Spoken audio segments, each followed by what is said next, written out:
Hello, everybody. Rabbi Moshe Rothschild from the Israel Alliance, bringing you the summary of the news for week ending January 29th, 2021. I summarize all the news for you from Israel. You just relax on the couch. I do all the hard work.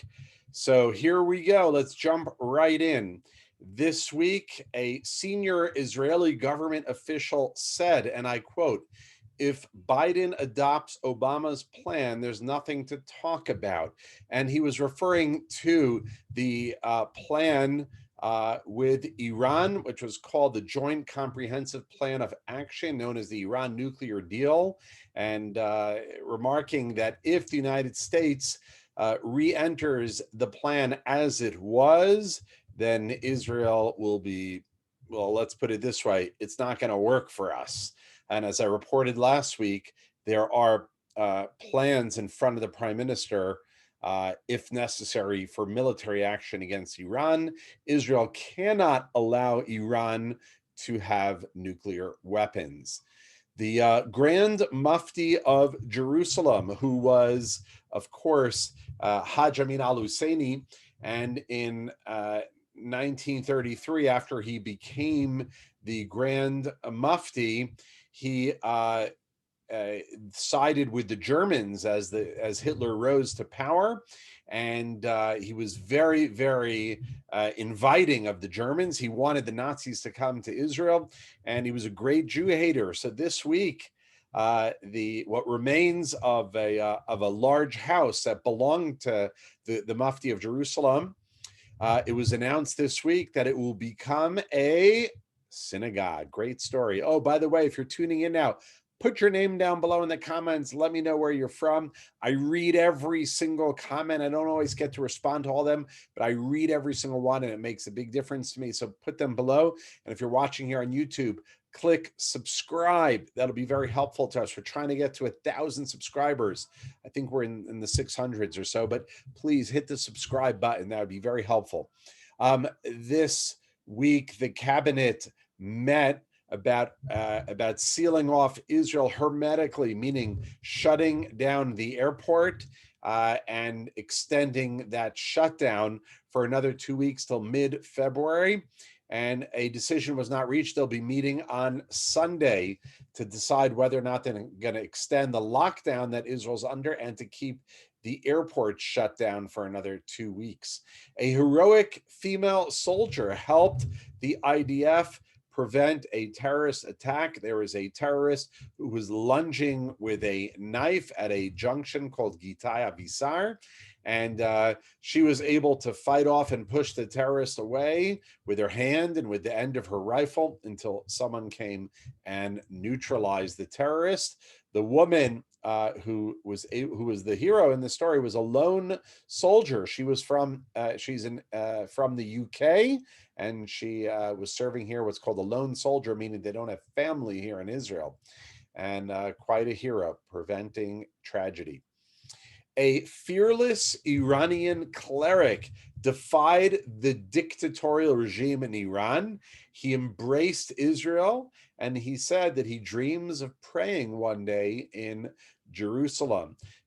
Not fearing retribution from the regime in Tehran, Abdul Hamad Masumi, who was a former Ayatollah, which he had his title removed by the Iranian government, made these very positive statements about Israel. He's already spent 5 years in jail because of his objection to the regime there. The acting U.S. ambassador to the UN this week of the Biden administration seemed to downplay the success of the Abraham Accords. And if you remember, the Abraham Accords are the agreements, the treaties that we've signed already with the UAE, with Morocco, with Sudan, and of course, this was an amazing track towards peace. And the question is, what is going to happen with the new Biden administration? So they seem to downplay it. Richard Mills, who was speaking at a monthly UN Security Council meeting, seems to want to reset the clock and go back, I would say, to the 1970s and to the old failed peace plans that have tried under previous administrations. He also said, which is very painful for me, that the U.S.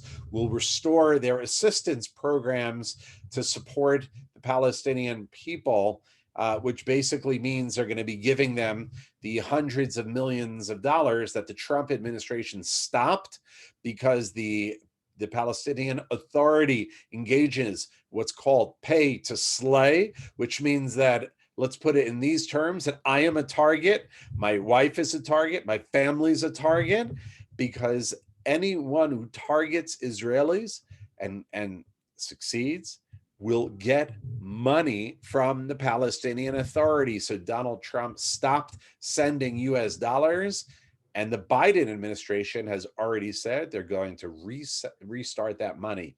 The Trump administration also closed, and the Biden administration has already announced that they will be reopening that. Oy vey. Anyhow, that's all I have to say about that. The government, sorry, we already did that story. Another very interesting find, a archaeological find. We're going to end with this story. Down south in a place called Timna, they found a garment of piece of a garment, and it was dyed with a royal purple, the same purple worn by the kings of Israel, including David and Solomon, some 3,000 years ago. And this fragment was about 3,000 years old. Just unbelievable. This royal purple was a very color-fast dye, and it was found here in the land of Israel. It's mentioned in the Bible. It's mentioned in the book of Exodus. It was used in the temple, and so on and so forth. An incredible, incredible archaeological find this week. So anyhow, I wanted to wish all of you a Shabbat Shalom, a wonderful week. We announced last week we'll be hosting a trip to Israel in March of 2022. We sent out an email with all the information. If you are interested, put your name below, and I need a way to get a hold of you. Give me your email, or email us at rabbimoshe@israelalliance.org, rabbimoshe@israelalliance.org. We will send you the information. Join us here in the Holy Land of Israel, March 2022. It will be a trip of a lifetime. Anyhow, Shabbat Shalom. Have a wonderful Sabbath, great weekend, and we will see you next week.